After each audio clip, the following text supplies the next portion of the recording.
우리가 흔히 이 아방가르드 정신들을 많이 얘기하는데, 이 아방가르드의 상대 개념이 이제 키치예요.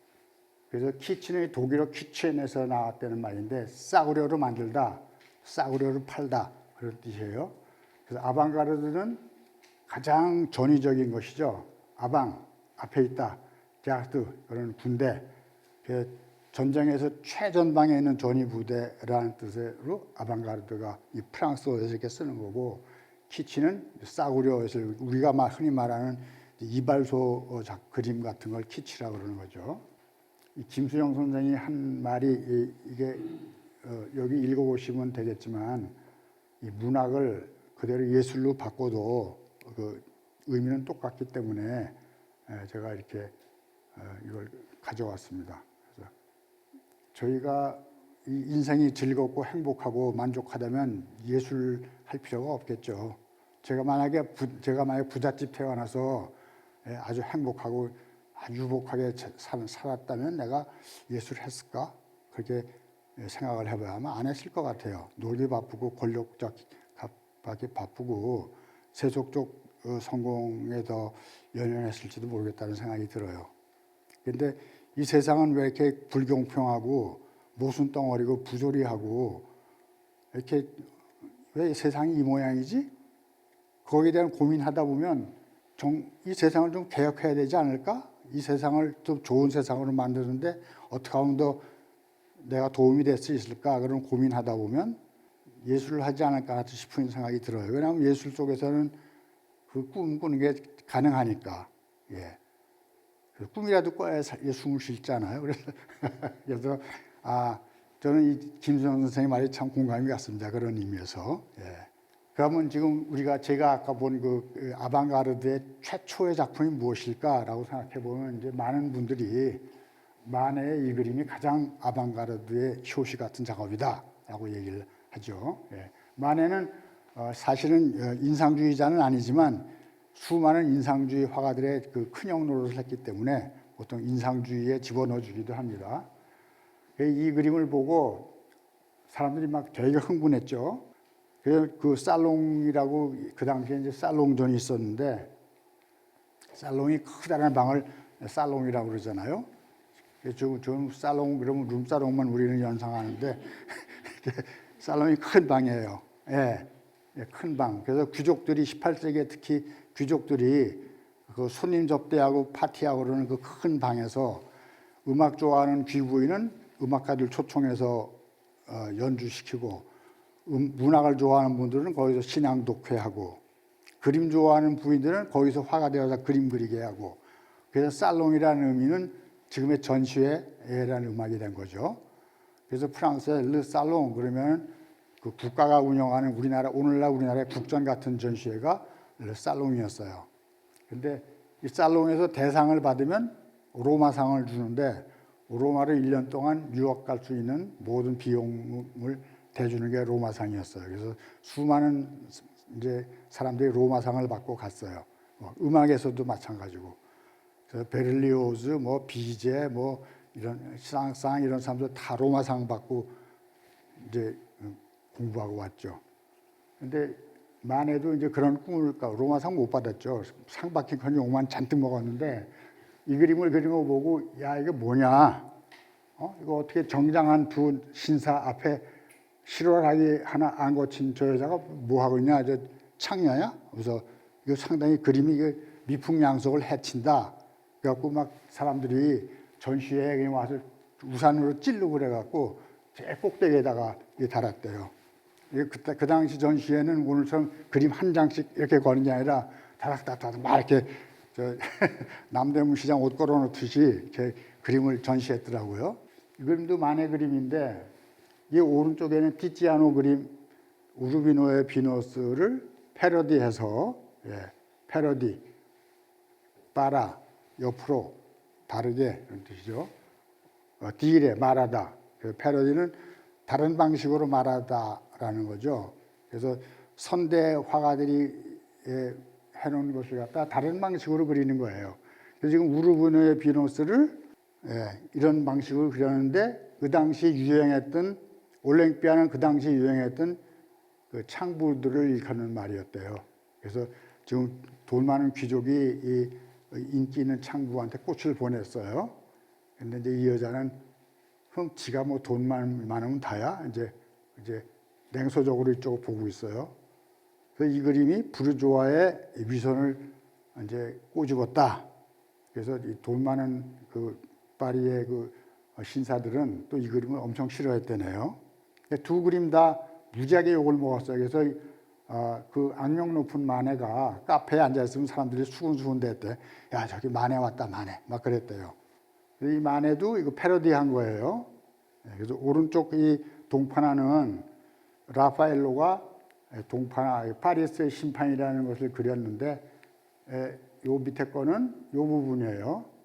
요 부분을 마네가 이제 패러디한 거죠. 파리스의 심판은 트로이에서 온 그 파리스 왕자가 이쪽 그리스 쪽으로 갔다가 헬레나라는 왕비를 만나고 한눈에 반해서 둘이 도망가요.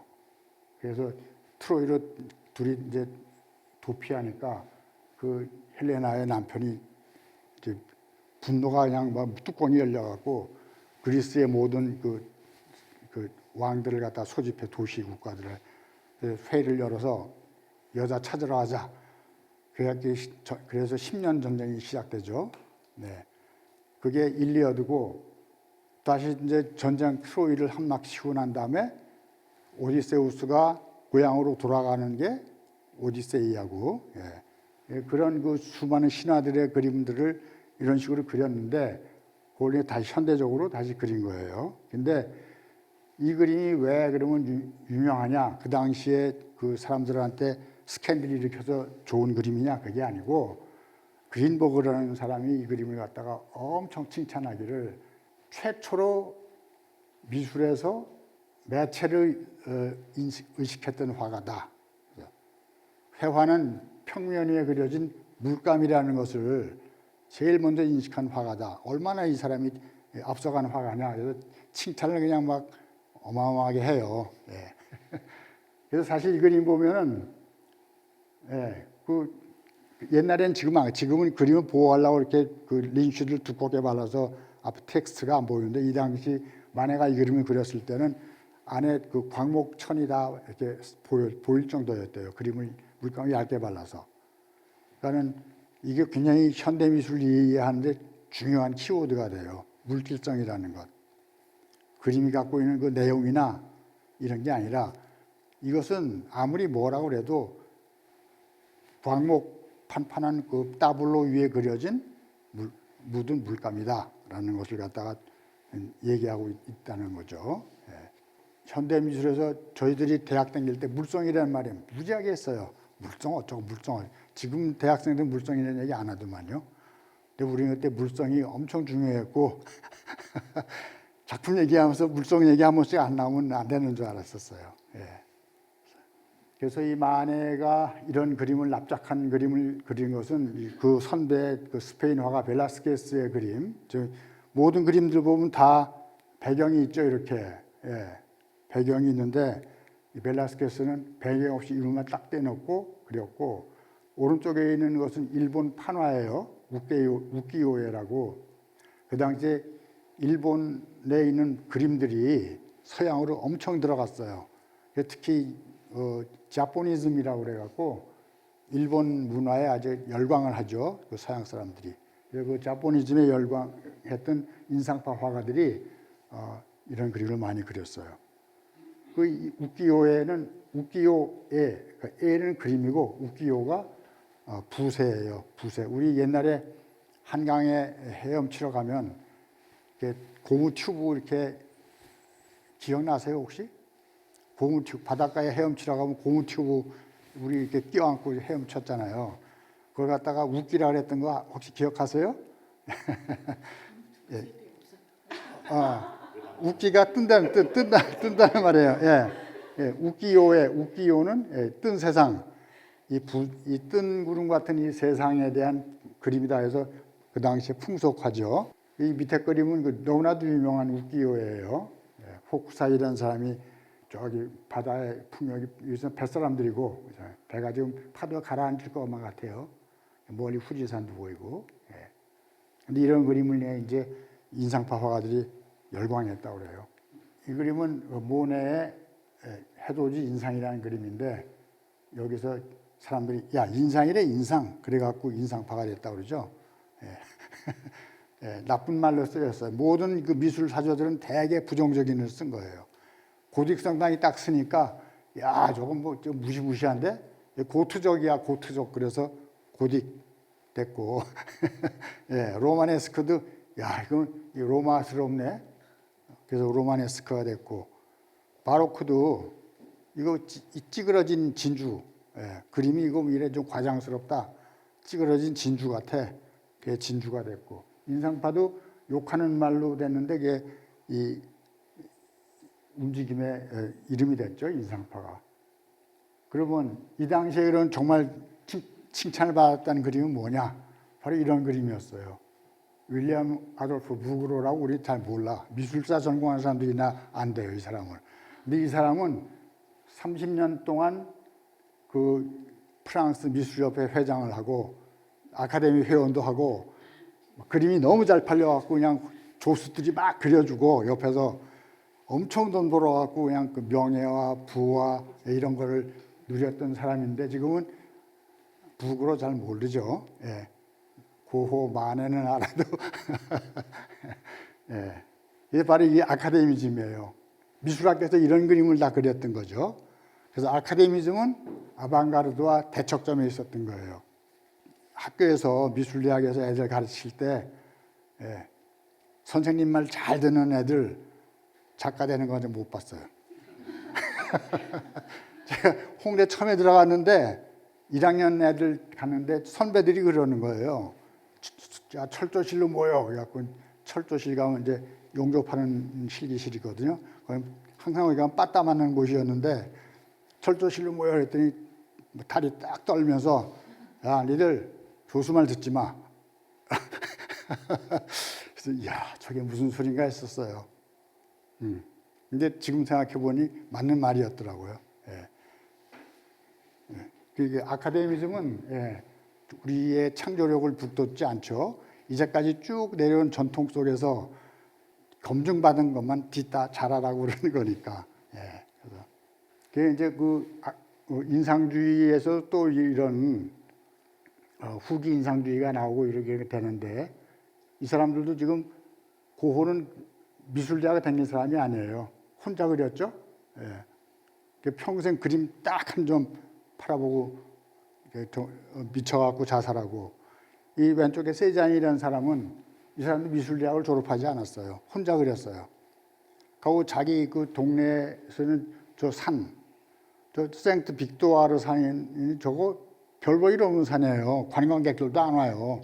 그 지네 동네에 있는 산인데 저걸 그냥 10년 넘게 주구장창 그리고 또 그렸어요. 대기를 그린다고 그러면서. 예. 근데 이런 분들이 오늘날 그 현대 미술이 전개되는데 어마어마한 그 영향을 끼친 분들이죠. 예. 세잔. 그러면 어떻게 됐냐? 여기 이 사람 왼쪽 이 사람은 폴 시냐기라는 화가인데 이 사람은 인상파 화가예요. 그래갖고 인상주의가 처음에 나왔을 때 어마어마하게 욕을 먹어요. 저런 그림은 나도 그린다. 저놈들이 화가냐. 저놈들은 이 유구한 미술 전통에 욕보이는 놈들이다. 그 르누아르의 그 아름답고 통통하고 건강미 넘치는 그 누드를 보고 야, 저 초록색 저게 뭐냐. 살이 썩어 들어가는 거냐. 그러면서 별 악담과 갖은 비평들을 다 했어요. 그런 비평을 들으면서도 자기 예술 세계를 끝까지 밀고 나가서 후기 인상주의라는 전무법을 갖다가 개척해낸 폴 시냐크이라는 화가가 맨 왼쪽 저런 그림을 했죠. In the time of harmony, 조화의 시대. 그래서 아나키가 어떤 지배, 어떤 권력도 없는 완전히 우리 자유스럽게 우리가 지배받지 않고 사는 것을 갖다 아나키라고 그러는데 이 사람이 아나키스트였거든요. 그 당시 아나키스트들 뭐 알렉산더 크로포트키 이런 사람들이랑 교류하면서 아나키스트가 됐었어요.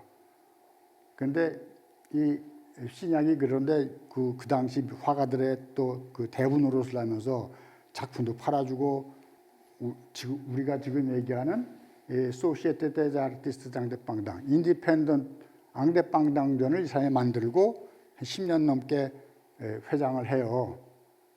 그래서 이 앙대빵당은 뭐냐니까 독립전이죠. 독립예술가협회. 독립전이 뭐냐면 심사도 없고 수상도 없어요. 누구나 다 거의 출품하는 거예요. 그러니까 나폴레옹 3세가 르살롱에 떨어진 사람들이 하도 말들이 많으니까 그래 좋아 알았어. 너희들 낙선 전시회 열게 해줄게. 그래서 나폴레옹 3세가 낙선 전람회를 만들어주고 거기서 이 앙대빵당 미술협회가 생긴 거죠. 그래서 신약이 그렇게 말하자면 상당히 진취적이었고 폭넓고 이해심 넓고 그런 큰 형님 같은 사람이었는데 앙리 마티스 그림을 보면서 이건 마티스예요. 마티스를 보면서 자넨 참 그림 좋아. 내가 자네 주목하고 있어. 그리고 이제 격려하고 그랬어요. 근데 어느 날 마티스가 선생님 저 전시하는데 제 작품 보러 오세요 그랬어. 그래서 자네 작품은 내가 가야지. 그러고 왔어요. 그랬더니 또 이런 그림이 그려져 있는 거야. 호사, 정적, 관능이라는 그림인데 이거 보고 이게 뭐냐? 이거 야수 같아. 그래서 세포브 그랬어요. 그래서 포비즘 야수주의가 된 거예요. 난 이거 네 그림 난 받아들일 수 없어. 나중에는 이제 이 마티스 그림을 보고 이해하게 됐다고 그랬대요. 근데 마티스가 또 이제 피카소를 또 귀여워했어요. 스페인에서 온 친구가 열심히 그림 그리고 재주 있네. 그래서 피카소가 이제 마티스한테 선생님 저희 전시하는데 와주세요. 그럼 가지. 와봤어. 그래서 이거 딱 보고서는 피카소가 깨스크세 스소데 귀부 그랬대요. 이게 뭐야? 입방체들이냐?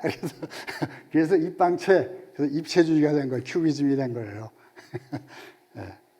왼쪽 거는 브라크 그림이고 같은 큐비스트, 오른쪽 거는 피카소 그림이죠. 그러니까 그 당시에 내가 전위였다고 아방가르였다고 그랬던 화가조차도 후배 작가의 그림을 이해를 못했던 거예요. 그러니 저희가 어떻게 현대미술을 함부로 이해한다 할 수 있겠어요? 예? 예.